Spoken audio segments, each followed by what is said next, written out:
sa daghang mga pagsulay nga miuyog sa pagtuo ni Ma'am Christine Jane Agad sa dihang siya nahimong Adventista, pinaagi siyang pagsalig ngadto sa Ginoo, siya nagapadayon gihapon sa iyang pagserbisyo sa Dios.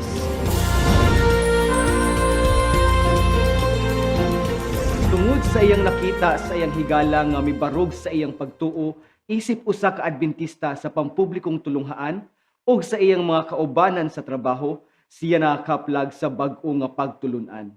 Alang sa atong sugilanon sa paglaom, atuang sayron ang sugilanon ni Ma'am Christine Jane Agad, usa ka magtutudlo sa atong tulunghaan sa Digos Central Adventist Academy Incorporated sa iyang desisyon na magpabautismo isip usa ka Adventista.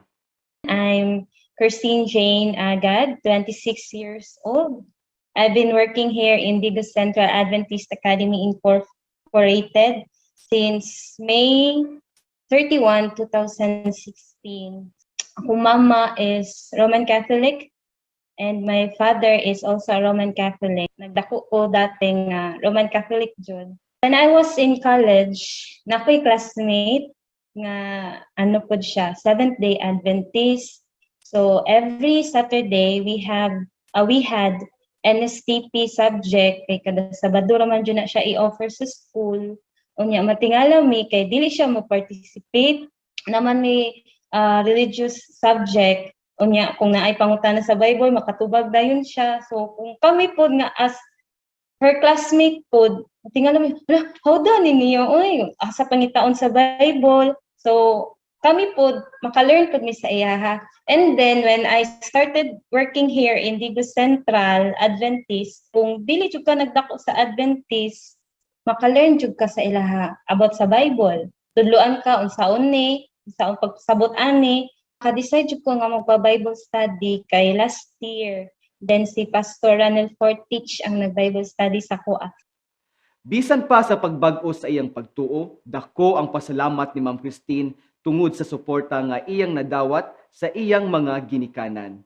Katong naga-start na ko og simba diri sa Adventist, moain ko mama simba ko nga, tuling dadto. Tong niingon ako nga, mama magpabaptize ko, naka-decide na jud ko nga magpabaptize.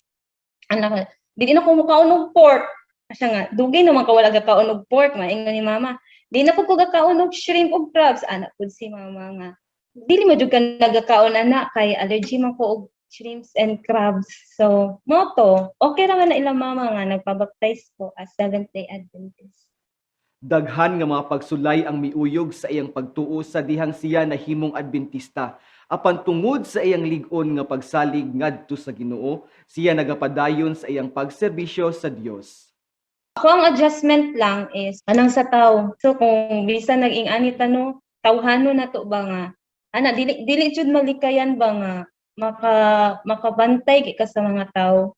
Pero ang ako lang ginadala is ang permi ginaingon ni Sir Bernie sa kwa. Sir Bernie was one of my colleagues. Then iha lang pahumangno is, ma'am, ayaw lang jud tan-awa ang tao.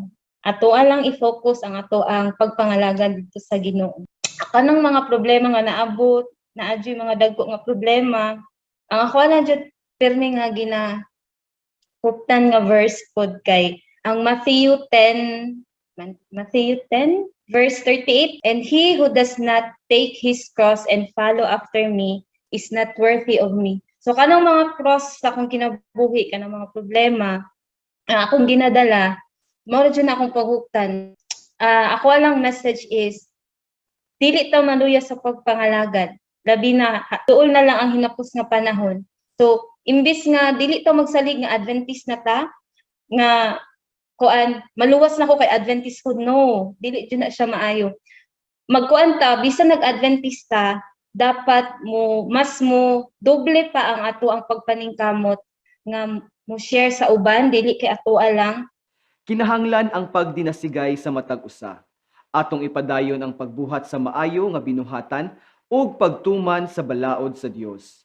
Lig-uno nato sa kanunay ang atong pagtuo ug isentro lamang sa Dios ang atong mga kasing-kasing. Kini si Kapaglaom Michael para sa Adventist News Weekend.